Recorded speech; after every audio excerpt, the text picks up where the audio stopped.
In this video series, we are pleased to introduce some of the writings of Dion Fortune to you. This video is about the first chapter of Practical Occultism in Daily Life, in which Dion Fortune addresses the esoteric beginner who has not yet undergone spiritual training. She introduces them to some basic principles of mystery training, such as the application of occult laws, the ability to focus, and to work through one's own karma.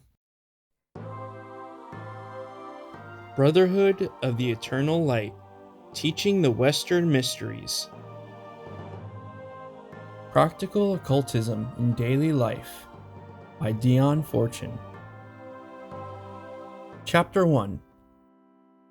A large number of letters pass through the office of the Society of the Inner Light, and a considerable proportion of these letters ask for help and advice concerning the application of occult forces and methods to the problems of everyday life. Obsessions, hauntings, occult attacks are comparatively rare, and as often as not, when investigated, turn out to be insane delusions. But persistent runs of bad luck, ill health which does not yield to ordinary methods of treatment, and concerning which doctors either disagree or declare they can find nothing the matter, disturbances due to unsound methods of psychic development and evil influences in houses and places, these form a constant feature of our correspondence. We are also frequently asked concerning the interpretation of dream and vision symbols and the recovery of memories of past incarnations. According to Orthodox occult tradition, the mystery teaching should be strictly reserved for those who have offered the unreserved dedication and have had years of training and passed exacting tests. In other words, occultism meant adepthood or nothing. But with the general spread of occult knowledge which is taking place at the present time, a change is coming over the spirit of the movement. Just as community singing has taught everyone to enjoy taking part in the rendering of music, so the wayfaring man is asking that he shall be enabled to apply the methods of which he reads to the problems of his daily life. One cannot deny that this is a very reasonable request. It is a difficult problem, however, to know how far the metaphysical and metapsychic theories and methods of occultism can be made available for the untrained person, who is very apt to get a hold of things by the wrong end and so enmesh himself still worse in his difficulties. A special attitude and viewpoint is necessary for the satisfactory operation of occult forces. The man who would use them must be free from emotional bias and entirely detached and serene in his attitude, otherwise he makes confusion worse confounded. A knowledge of technicalities is not enough for occult work. It is the attitude that is all important and that determines the nature of the ultimate issue. This attitude can only be arrived at by self-discipline and purification of character.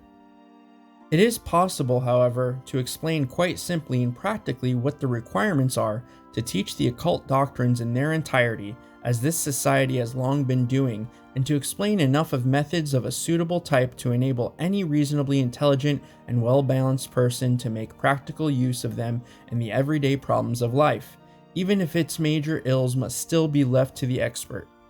The greater ceremonial methods are, of course, unsuitable for the use of anyone save a trained initiate, but there are many minor rites that can be used by anyone who can achieve a steady concentration.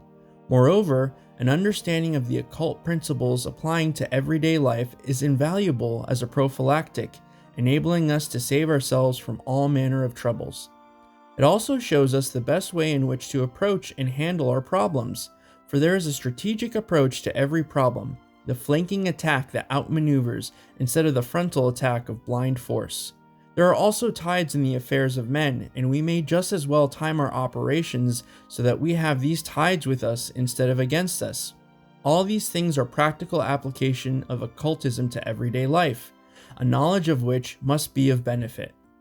So far as it is possible, then, I propose to teach these things and to teach them not as a rule of thumb methods, but with explanations of the occult principles on which they rest, so that those who try to use them may use them intelligently. How far they succeed depends upon the judgment they use in discerning the nature of the problems with which they are confronted. Diagnosis must always precede treatment, and the diagnosis of subtle psychic conditions is by no means a simple matter, because the subconscious element has to be recognized and allowed for, and it is not easy to be sufficiently impersonal and unbiased to achieve this when our problems are pressing acutely. However, we can but do the best we know, and we can often succeed in being more honest with ourselves than we are when we are trying to justify our positions in the eyes of another. Success also depends on our power to concentrate, holding the mind steady on a single idea. This, however, is almost entirely a matter of practice, and the regular use of certain exercises usually develops the required capacity fairly quickly. Given these two things, a right judgment as to the nature of the problem and ability to concentrate, a great deal can be done, even by the uninitiated and untrained. Some problems can be worked out in their entirety, and all problems can be made easier to bear, even if they remain unsolved. It must not be thought, however, that I'm going to teach how to blow the trumpets of Jericho. Some problems, of course, clear up readily when the underlying psychic cause is dealt with. Others require steady and long continued work for their solving. In others again, a mistaken diagnosis renders the work abortive. The experienced occultist dealing with matters on the spot ought to be able to make his diagnosis and forecast the outlook with a high degree of accuracy. But I am not writing for experienced occultists, but for those who are spelling out the letters of the occult alphabet. And although I am always glad to advise, as far as lies in my power, on such matters, it is seldom possible for me to be on the spot. The reader of these pages, therefore, will have to learn his lesson with the help of experience, which is an expensive school, but a very efficient one. Basic Principles. There are many old-fashioned books, and some newer ones too, which call themselves home doctors or some such name. They tabulate a list in symptoms such as stomach, pain in, sensation of fullness in, etc., and give a reference to the page where the appropriate remedy is listed, usually in doses suitable for navvies and blacksmiths. These are singularly unsatisfactory compilations and probably send up the death rate considerably by virtue of delayed operations and unrecognized cancer. I do not propose to make that mistake in these pages, but to ask of the reader sufficient effort and attention to grasp certain basic principles in order that he may first and foremost arrive at a diagnosis and apply the occult methods intelligently. First of all, we have to realize that the material plane, as we see it, is the end result of a long chain of evolutionary processes that have gone on in the subtler planes, the realm of spirit, mind, and astral ether. Consequently, every problem that we meet with on the physical plane will have a kind of soul, as it were, composed of factors from each of these levels of manifestation. It is important for us to realize this because every problem is composite, and we have to determine the relative proportion of these different factors and discern upon which level the trouble has its root or nucleus. It is no use trying to deal with a problem by a simple astral exorcism if its root lies in some spiritual factor deep hidden in the soul. We must always remember, however, that each plane has its own laws and conditions, and that these cannot be overridden by any power, however great, but only directed and used.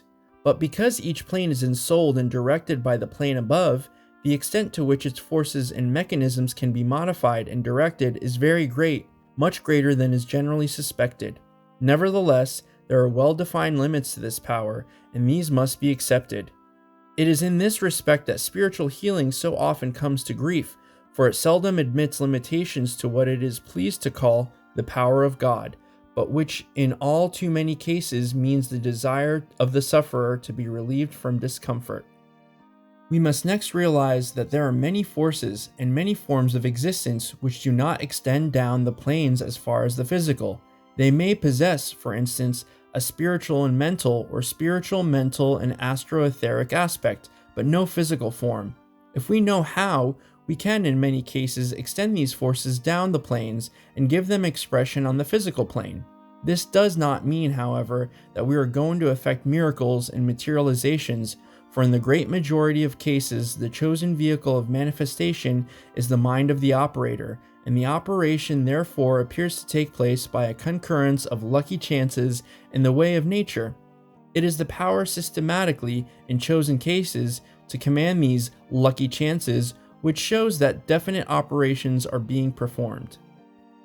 It must be noted, however, that discrimination has to be used in choosing suitable cases for these methods. They cannot be used as a routine operation for all who are uncomfortable in mind, body, or estate and desire alterations.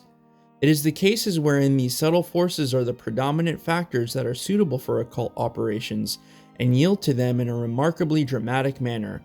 But in all cases, however apparently materialistic, these subtle forces play a part, and they can be used to alleviate, if not to cure. A man crushed in a railway accident, for instance, or in the grip of an acute infection such as pneumonia, appears to have all his problems on the physical plane. Yet this is far from being the case, for surgical shock and resistance to infection play a very important part in the issue, and these things belong to the subtler planes, for they depend upon vitality and temperament. We must also remember that in order to assess with accuracy the nature of many types of problem, especially those relating to runs of bad luck and psychic pathologies, we must take into account the karma, or influences of previous incarnations. There are certain methods of assessing these, which we will describe in due course. Moreover, individual karma, or destiny, has to be worked out under the influence of the larger cycle of racial karma, which modifies or reinforces it, and this must also be taken into account. To sum up, then, every problem is fourfold: spiritual, mental, astro-etheric, and physical. Each of these planes has its own laws, which cannot be abrogated, but can be directed. The causation of most problems also extends backwards in time to previous incarnations, and they are modified in their working out by the prevailing influences of racial karma. It is in relation to all these factors, and not just one of them, that we have to work out our problems, and the proportions in which they are present vary in every problem. Violet Mary Firth, also known as Dion Fortune, was an important British occultist, ceremonial magician, and author. The Brotherhood of the Eternal Light is in direct lineage with the tradition of Dion Fortune, and recognizes her as a spiritual ancestor. We hope you enjoyed the video. If you have any questions, please feel free to write them in the comments. We will create a video to answer your questions after this video series. Would you be interested in us commenting on the writings of Dion Fortune and explaining in more detail her teachings in spiritual philosophy? If so, let us know in the comments. Visit our free online course on Western Mysteries and Kabbalah, or our live events and if you haven't already done so, please like this video and subscribe to the channel. See you soon in our next video.